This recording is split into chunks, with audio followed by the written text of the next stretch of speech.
वाराणसी के अघोरी साधु अद्भुत भिक्षु हैं, जो शाश्वत आध्यात्मिक मुक्ति प्राप्त करने के लिए सभी सांसारिक संपत्तियों का त्याग करते हैं। ये तपस्वी शैव साधु पोस्टमार्टम अनुष्ठानों में संलग्न होते हैं, जैसे कि लाशों पर ध्यान करना, नरभक्षण करना, जीवन की नश्वरता की याद दिलाने के लिए खोपड़ी रखना और अपने शरीर पर राख लगाना, जो भौतिक शरीर पर किया जाने वाला अंतिम संस्कार है। स्वयं को सभी पापों से मुक्त करने के लिए सूर्योदय से पहले गंगा में डुबकी लगाना एक और महत्वपूर्ण अनुष्ठान है। पंजाब के होला मोहल्ला योद्धा सिख धर्म के 10वें गुरु गोविंद सिंह द्वारा स्थापित होला मोहल्ला एक 3 दिवसीय कार्यक्रम है, जो आमतौर पर होली के त्योहार के एक दिन बाद मार्च में पड़ता है। ये सिख नव वर्ष की शुरुआत का प्रतीक है और पंजाब के छोटे से शहर आनंदपुर साहिब में आयोजित किया जाता है, जो इसे एक उग्र कार्निवल सेटिंग में बदल देता है। यह निहंग सिखों की उग्र मार्शल आर्ट के साथ साथ कीर्तन, धार्मिक मंत्र, संगीत और कविता का प्रदर्शन करता है और एक शानदार सैन्य शैली के जुलूस के साथ समाप्त होता है। लद्दाख का बौद्ध मंत्रोच्चार 2012 में लद्दाख के बौद्ध मंत्रोच्चार को यूनेस्को की मानवता की अमूर्त सांस्कृतिक विरासत की सूची में जोड़ा गया था। बौद्ध मंत्रोच्चार की परंपरा लद्दाख के मठों और गांवों में हर दिन मनाई जाती है। बौद्ध लामा पुजारी विश्वासियों के आध्यात्मिक और नैतिक कल्याण के लिए भगवान बुद्ध की शिक्षाओं और दर्शन का जप और पाठ करते हैं। अनुष्ठान समूहों में किया जाता है। भिक्षु पारंपरिक पोशाक पहनते हैं और घंटियां, ड्रम, झांझ और तुरही का उपयोग करते हैं।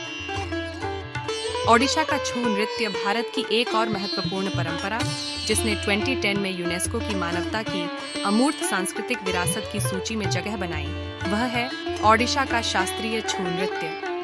नृत्य का उपयोग मंच पर कहानी कहने के एक रूप के रूप में किया जाता है, जिसमें जीवंत सभी पुरुष मंडली का उपयोग किया जाता है। इसमें मार्शल आर्ट, कलाबाजी, एथलेटिक्स का मिश्रण है और इसके रूपांकन शैववाद, शक्तिवाद और वैष्णववाद के धार्मिक विषयों को उजागर करते हैं। यह लोक नृत्य समतावादी है और हर वसंत ऋतु में मनाया जाता है। थिमिथि अर्थात तमिलनाडु की आग पर चलने की परंपरा श्रीलंका, सिंगापुर और मलेशिया जैसे देशों में भी मनाया जाता है।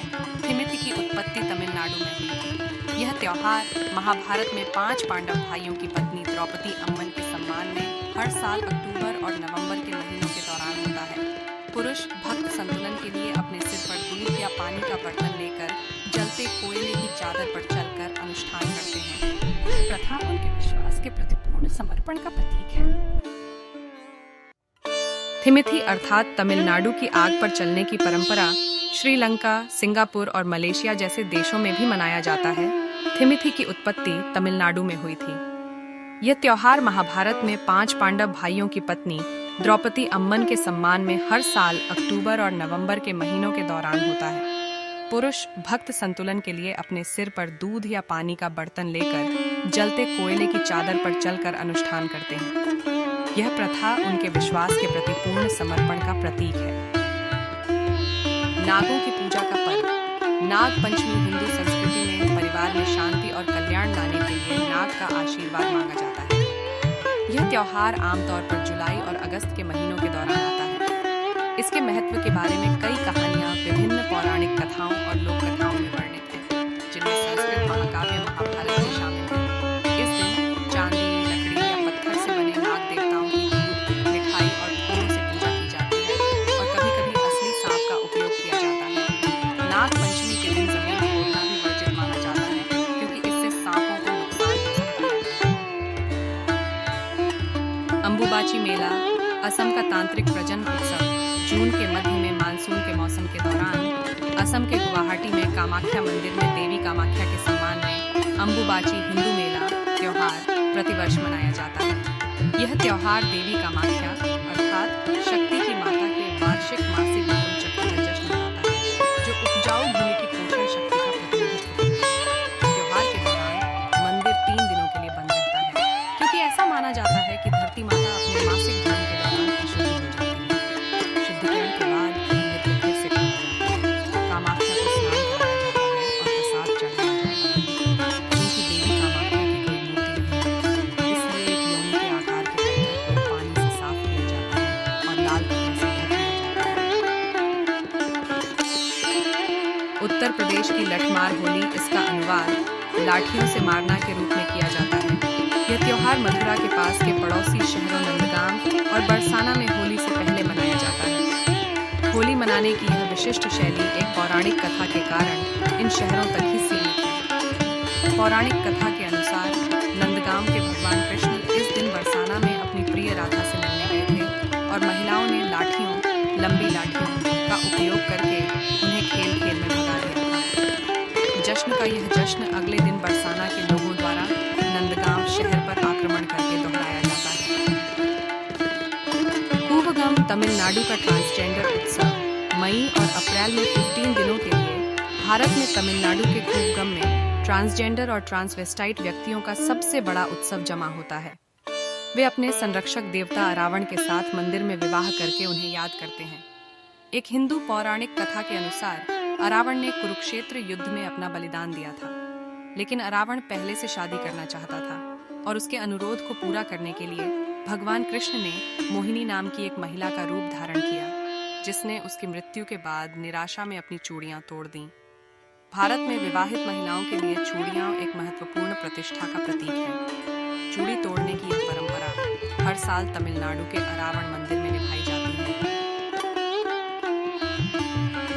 मणिपुर का नृत्य का अभ्यास मणिपुर के वैष्णव समुदाय के सदस्यों द्वारा एक मंदिर के केंद्र में किया जाता है, जहां कलाकार कृष्ण के जीवन और कार्यों का वर्णन करते हैं।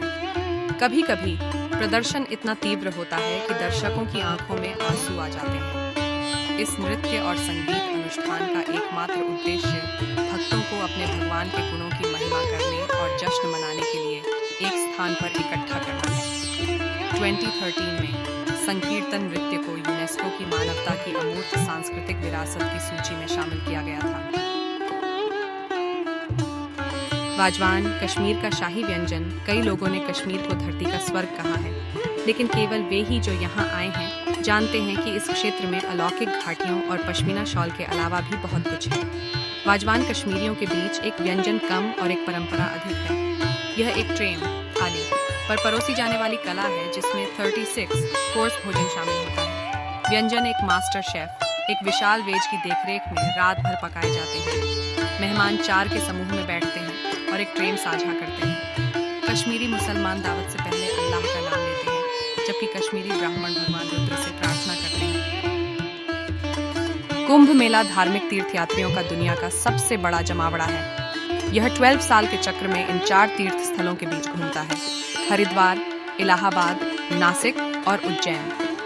पिछला कुंभ मेला 2016 में उज्जैन में आयोजित किया गया था और अगला कुंभ 2022 में हरिद्वार में होगा। इनके मुख्य भक्त नागा साधु हैं। उनकी एकांत और अत्यंत कठोर जीवन शैली मठवासी जीवन शैली के इर्द गिर्द घूमती है।